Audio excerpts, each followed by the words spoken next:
ನಮಸ್ಕಾರಗಳಿದೆ. Stock market Kannada ಚಾನಲ್ಗೆ ಸ್ವಾಗತ ಸುಸ್ವಾಗತ. ಇಲ್ಲಿ ವಿಡಿಯೋದಲ್ಲಿ ನಮ್ಮ ಮಾರ್ಕೆಟ್ಗೆ ಸಂಬಂಧಪಟ್ಟಂತೆ ಇವತ್ತು ಬಂದಂತ ಕೆಲವು ಸುದ್ದಿಗಳನ್ನ ತಿಳ್ಕೊಳ್ಳೋಣ. ಹಾಗೆ ಡೊನಾಲ್ಡ್ ಟ್ರಂಪ್ ಅವರಿಂದ ಒಂದು ಸೆಕ್ಟರ್ಗೆ ಒಂದು ಬ್ಯಾಡ್ ನ್ಯೂಸ್ ಬಂದಿದೆ. ಜೊತೆಗೆ ಇವತ್ತು ಆ ಸೆಕ್ಟರ್ ನ ಶೇರುಗಳಲ್ಲಿ ರಿಯಾಕ್ಷನ್ ಕೂಡ ನೋಡ್ಲಿಕ್ಕೆ ಸಿಕ್ಕಿದೆ. ಯಾವ ಸೆಕ್ಟರ್ ಎಷ್ಟು ಮಟ್ಟಿಗೆ ಇಂಪ್ಯಾಕ್ಟ್ ಆಗಬಹುದು, ಇದರ ಬಗ್ಗೆ ಒಂದಷ್ಟು ವಿಷಯವನ್ನ ನಾವು ತಿಳ್ಕೊಳ್ಳುವಂತ ಪ್ರಯತ್ನವನ್ನ ಮಾಡೋಣ. ಮೊದಲಿಗೆ ಡಿಸ್ಕ್ಲೇಮರ್ ಕೊಡ್ಲಿಕ್ಕೆ ಇಷ್ಟಪಡ್ತೇನೆ. ಇಲ್ಲಿ ಕವರ್ ಮಾಡ್ತಿರುವಂತ ಯಾವುದೇ ಸ್ಟಾಕ್ ಅನ್ನು ಕೂಡ ರೆಕಮೆಂಡ್ ಮಾಡ್ತಿಲ್ಲ. ನೀವು ಫರ್ದರ್ ಸ್ಟಡಿ ಮಾಡಿ ಡಿಸಿಷನ್ ತಗೊಳ್ಬಹುದು. ಆಸ್ ಎಜುಕೇಶನಲ್ ಪರ್ಪಸ್ ನಾನು ವಿಡಿಯೋ ಮುಂದೆ ತರ್ತಾ ಇದ್ದೀನಿ.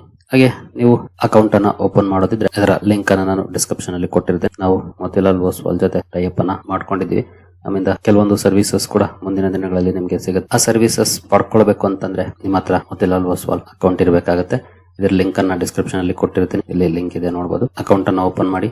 ಜೊತೆಗೆ ಇನ್ ಕೇಸ್ ಅಕೌಂಟ್ ಓಪನ್ ಮಾಡುವಾಗ ಏನಾದರೂ ಸಮಸ್ಯೆಗಳಾದ್ರೆ ಈ ನಂಬರ್ ಗಳಿಗೆ ಕಾಲ್ ಮಾಡಿ ಸಮಸ್ಯೆಯನ್ನು ಪರಿಹಾರ ಮಾಡ್ಕೊಳ್ಬಹುದು. ನಮ್ಮ ಟೀಮ್ ನಿಮ್ಗೆ ಹೆಲ್ಪ್ ಮಾಡುತ್ತೆ. ಇನ್ನು ಏನಾದ್ರೂ ಸ್ಪೆಸಿಫಿಕ್ ಸರ್ವಿಸ್ ಎಕ್ಸ್ಪೆಕ್ಟ್ ಮಾಡ್ತಿದ್ದೀರಿ ಅಂತಂದ್ರೆ ಈ ಡೀಟೇಲ್ಸ್ ಅನ್ನ ಫಿಲ್ ಮಾಡಬಹುದು ಇಲ್ಲಿ. ಹಾಗೆ ಯಾವ ಸರ್ವಿಸ್ ಎಕ್ಸ್ಪೆಕ್ಟ್ ಮಾಡ್ತಿದ್ದೀರಿ ಅನ್ನೋದನ್ನು ಕೂಡ ಇಲ್ಲಿ ತಿಳಿಸಬಹುದಾಗಿರುತ್ತೆ. ಕನ್ನಡದಲ್ಲೇ ತಿಳಿಸಬಹುದು ಅಥವಾ ಇಂಗ್ಲಿಷ್ ಅಲ್ಲಾದ್ರೂ ತಿಳಿಸಬಹುದು. ಇಲ್ಲಿ ಟೈಪ್ ಮಾಡಿ ಸಬ್ಮಿಟ್ ಮಾಡಬಹುದು. ಮುಂದಿನ ದಿನಗಳಲ್ಲಿ ಅದು ನಮಗೂ ಕೂಡ ಸಹಾಯ ಮಾಡುತ್ತೆ, ಯಾವ ಸರ್ವಿಸ್ ನಮ್ಮ ವ್ಯೂವರ್ಸ್ ಎಕ್ಸ್ಪೆಕ್ಟ್ ಮಾಡ್ತಿದ್ದಾರೆ ಅಂತ. ಇನ್ನು ಅಕೌಂಟ್ ಓಪನ್ ಮಾಡುವಾಗ add funds and scheme selections section ಅಲ್ಲಿ ಪ್ರೀಮಿಯಂ ಅನ್ನ ಸೆಲೆಕ್ಟ್ ಮಾಡಿ. ಬೈ ಡಿಫಾಲ್ಟ್ ಕ್ಲಾಸಿಕ್ ಅಥವಾ ಪ್ರೈಮ್ ಅಥವಾ ಟ್ರೆಡಿಷನಲ್ ಇದ್ರೆ ಅದನ್ನ ಪ್ರೀಮಿಯಂಗೆ ಚೇಂಜ್ ಮಾಡಿ. ನಂತರ TRX 17 ಅಥವಾ TRX 20 ಈ ಎರಡರಲ್ಲಿ ಯಾವ್ದಾದ್ರು ಒಂದನ್ನ ಸೆಲೆಕ್ಟ್ ಮಾಡಿ. ಯಾಕೆಂತಂದ್ರೆ ಈ ಎರಡು ಕೂಡ ಫ್ರೀ ಅಕೌಂಟ್ಸ್ ಆಗಿರುತ್ತೆ. TRX 20 ಸೆಲೆಕ್ಟ್ ಮಾಡಿ. ಇನ್ ಕೇಸ್ ಅದು ಕಾಣ್ತಿಲ್ಲ ಅಥವಾ ಅದಿಲ್ಲ ಅಂದ್ರೆ TRX 17 ಅನ್ನ ಚೂಸ್ ಮಾಡಿ.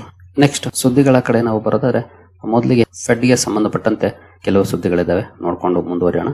ನೋಡಬಹುದು, Wall Street struck off predictions of a dovish turn the Fed. ಅಂದ್ರೆ ಇವತ್ತು ನಾಳೆ ಫೆಡ್ ನ ಮೀಟಿಂಗ್ ಇದೆ. ನಾಳೆ ಅದರ ಔಟ್ಕಮ್ ಬರುತ್ತೆ, ಅಂದ್ರೆ ನಾಳೆ ರಾತ್ರಿ ಔಟ್ಕಮ್ ಬರುತ್ತೆ. ಅದಕ್ಕೆ ಸಂಬಂಧಪಟ್ಟಂತೆ ಈಗ ಹಲವಾರು ಎಕ್ಸ್ಪೆಕ್ಟೇಷನ್ ನೋಡ್ಲಿಕ್ಕೆ ಕಾಣ್ತಾ ಇದೆ. ಫೆಡ್ ರೇಟ್ ಕಟ್ ಮಾಡಬಹುದು ಅನ್ನೋಂತ ಎಕ್ಸ್ಪೆಕ್ಟೇಷನ್ ಜಾಸ್ತಿ ಇದೆ. 25 ಬೇಸಿಸ್ ಪಾಯಿಂಟ್ಸ್ ರೇಟ್ ಕಟ್ ಆಗ್ಬಹುದು ಅಂತ. ನಂತರ ಸ್ಟಾನ್ಸ್ ಏನಾಗಿರುತ್ತೆ, ಬಹುಶಃ ಡೋವಿಶ್ ಇರಬಹುದು ಅಂತ ಎಕ್ಸ್ಪೆಕ್ಟ್ ಮಾಡಲಾಗ್ತಿದೆ. ಪ್ರಿಡಿಕ್ಷನ್ಸ್ ಆಕ್ಚುಲಿ ಡೋವಿಶ್ ಸ್ಟಾನ್ಸ್ ಅಂದ್ರೆ ಮಾರ್ಕೆಟ್ ಗೆ ಒಳ್ಳೆ ಸುದ್ದಿ. ಯಾಕಂದ್ರೆ ಎಕನಾಮಿಕ್ ಗ್ರೋತ್ ಹಾಗೂ ಜಾಬ್ ಕ್ರಿಯೇಷನ್ ಬಗ್ಗೆ ಒತ್ತನ್ನ ಕೊಡುತ್ತೆ ಡೋವಿಶ್ ಸ್ಟಾನ್ಸ್. ಆಕೇಶ್ ಅಂದ್ರೆ ಇಂಟ್ರೆಸ್ಟ್ ರೇಟ್ ಅನ್ನ ಜಾಸ್ತಿ ಮಾಡುವಂತಹ ಸಂದರ್ಭದಲ್ಲಿ, ಇನ್ಫ್ಲೇಷನ್ ಅನ್ನ ಕಂಟ್ರೋಲ್ ಮಾಡುವಂತಹ ಸಂದರ್ಭದಲ್ಲಿ ಬರುವಂತದ್ದು. ಇನ್ಫ್ಲೇಷನ್ ಕಂಟ್ರೋಲ್ ಮಾಡಬೇಕಂದ್ರೆ ರೇಟ್ ಹೈಕ್ ಮಾಡಬೇಕಾಗುತ್ತೆ. ಗ್ರೋತ್ ಕಡೆ ಕಾನ್ಸಂಟ್ರೇಷನ್ ಮಾಡಲ್ಲ, ಇನ್ಫ್ಲೇಷನ್ ಕಡೆ ಕಾನ್ಸಂಟ್ರೇಷನ್ ಹೆಚ್ಚಿರುತ್ತೆ. ಅದು ಆಕೇಶ್ ಸ್ಟಾನ್ಸ್.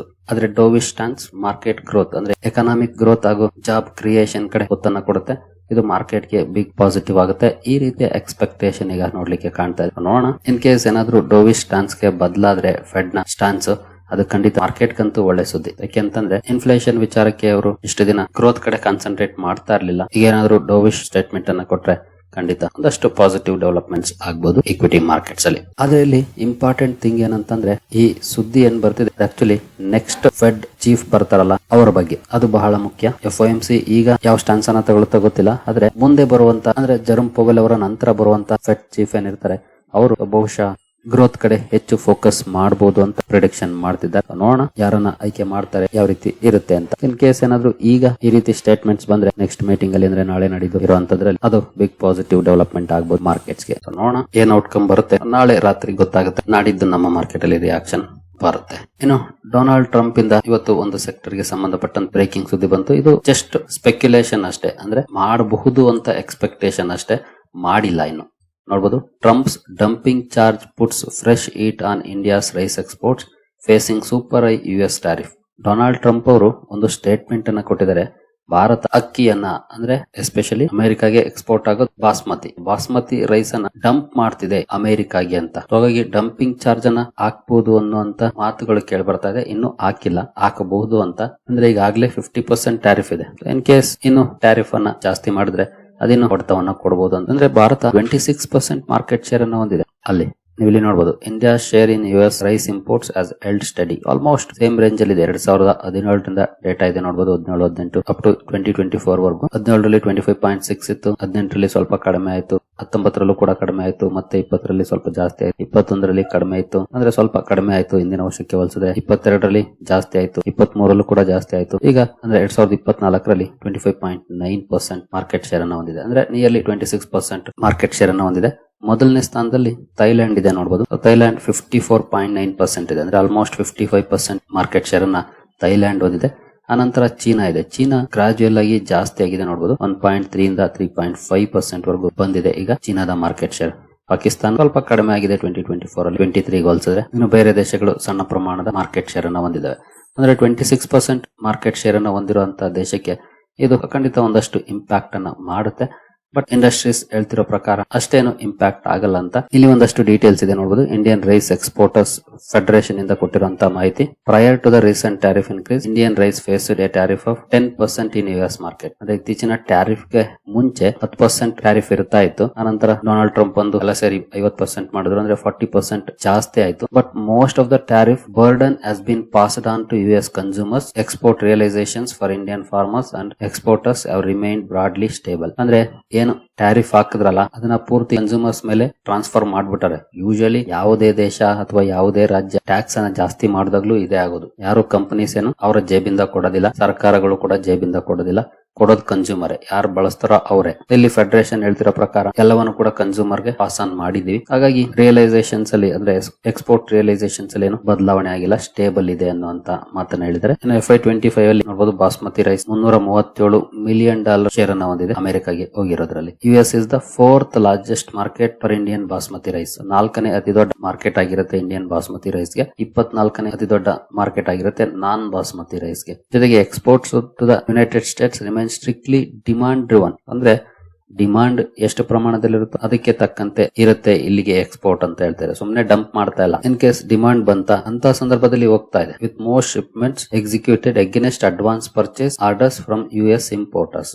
US ಇಂದ ಯಾರು ಇಂಪೋರ್ಟ್ ಮಾಡ್ಕೊಳ್ತಾರೋ ಅವರಿಂದ ಅಡ್ವಾನ್ಸ್ ಪರ್ಚೇಸ್ ಆರ್ಡರ್ಸ್ ಅನ್ನ ಪಡ್ಕೊಂಡೆ ಇಲ್ಲಿಂದ ಶಿಪ್ ಮಾಡ್ತಾ ಇರೋದು. ಈ ರೀತಿಯ ಸ್ಟೇಟ್ಮೆಂಟ್ ಅನ್ನ ಇಂಡಿಯನ್ ರೈಸ್ ಎಕ್ಸ್ಪೋರ್ಟರ್ಸ್ ಫೆಡರೇಷನ್ ಕೊಟ್ಟಿದೆ. ಸದ್ಯದ ಮಟ್ಟಿಗೆ ಅವರೇನೇ ಟ್ಯಾರಿಫ್ ಹಾಕಿದ್ರು ಅದನ್ನ ಪಾಸ್ ಆನ್ ಮಾಡಿದ್ದಾರೆ ಕನ್ಸ್ಯೂಮರ್ಸ್ ಮೇಲೆ. ಇವತ್ತು ಇದೇ ಸುದ್ದಿ ಕಾರಣಕ್ಕೆ ರೈಸ್ ಮೇಕರ್ ಸ್ಟಾಕ್ ಗಳು ಒಂದಷ್ಟು ಡೌನ್ ಫಾಲ್ ಅನ್ನು ಕೂಡ ಕಂಡಿದೆ.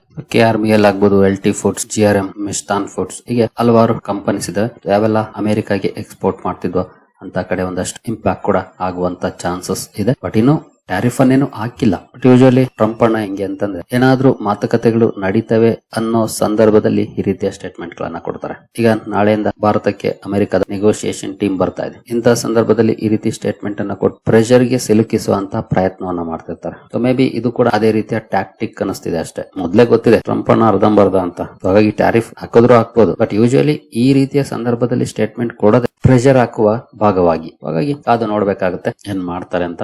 ಸದ್ಯದ ಮಟ್ಟಿಗೆ ಈ ಸೆಕ್ಟರ್ ಗೆ ಟ್ರಂಪ್ ಅಣ್ಣನ ಕಡೆಯಿಂದ ಸ್ವಲ್ಪ ಬ್ಯಾಡ್ ನ್ಯೂಸ್ ಇದೆ. ಎಲ್ಲರ ಫೋಕಸ್ ಇಲ್ಲಿ ಇರುತ್ತೆ ಒಂದಷ್ಟು ದಿನ. ಇನ್ನು ನೆಕ್ಸ್ಟ್ ಸುದ್ದಿ ನೋಡಬಹುದು.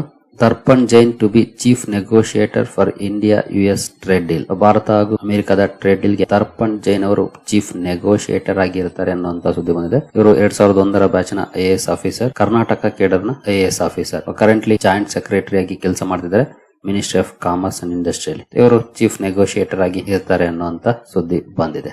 ಇನ್ನು IPOಗಳಿಗೆ ಸಂಬಂಧಪಟ್ಟಂತೆ JP Morgan ಅವರು ಒಂದು ಸುದ್ದಿಯನ್ನು ಕೊಟ್ಟಿದ್ದಾರೆ.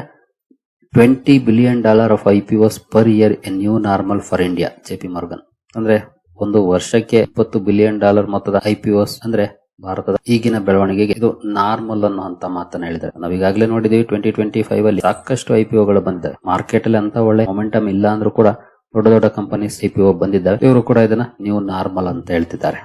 ನೆಕ್ಸ್ಟ್ ಸುದ್ದಿ ಕಡೆ ಬಂದ್ರೆ Microsoft commits $17.5 billion for India's AI build-out after Satya Nadella meets PM Modi. ಸುಮಾರು $17.5 ಬಿಲಿಯನ್ ಇನ್ವೆಸ್ಟ್ಮೆಂಟ್ ಅನ್ನು AI ಗೆ ಸಂಬಂಧಪಟ್ಟಂತೆ ಭಾರತದಲ್ಲಿ ಮಾಡೋದಕ್ಕೆ ಕಮಿಟ್ ಆಗ್ತಿದೆ ಮೈಕ್ರೋಸಾಫ್ಟ್. ನೋಡೋದು 2026ರಿಂದ 2029 cloud and artificial intelligence infrastructure ಗೆ ಸಂಬಂಧಪಟ್ಟ ಸ್ಕಿಲ್ಲಿಂಗ್, ಸಾವರಿನ್ ಡಿಜಿಟಲ್ ಕ್ಯಾಪಬಿಲಿಟೀಸ್ ಇಲ್ಲಿ ಇನ್ವೆಸ್ಟ್ಮೆಂಟ್ ಮಾಡುವಂತ ಪ್ರಯತ್ನವನ್ನ ಮೈಕ್ರೋಸಾಫ್ಟ್ ಮಾಡ್ತಾ ಇದೆ.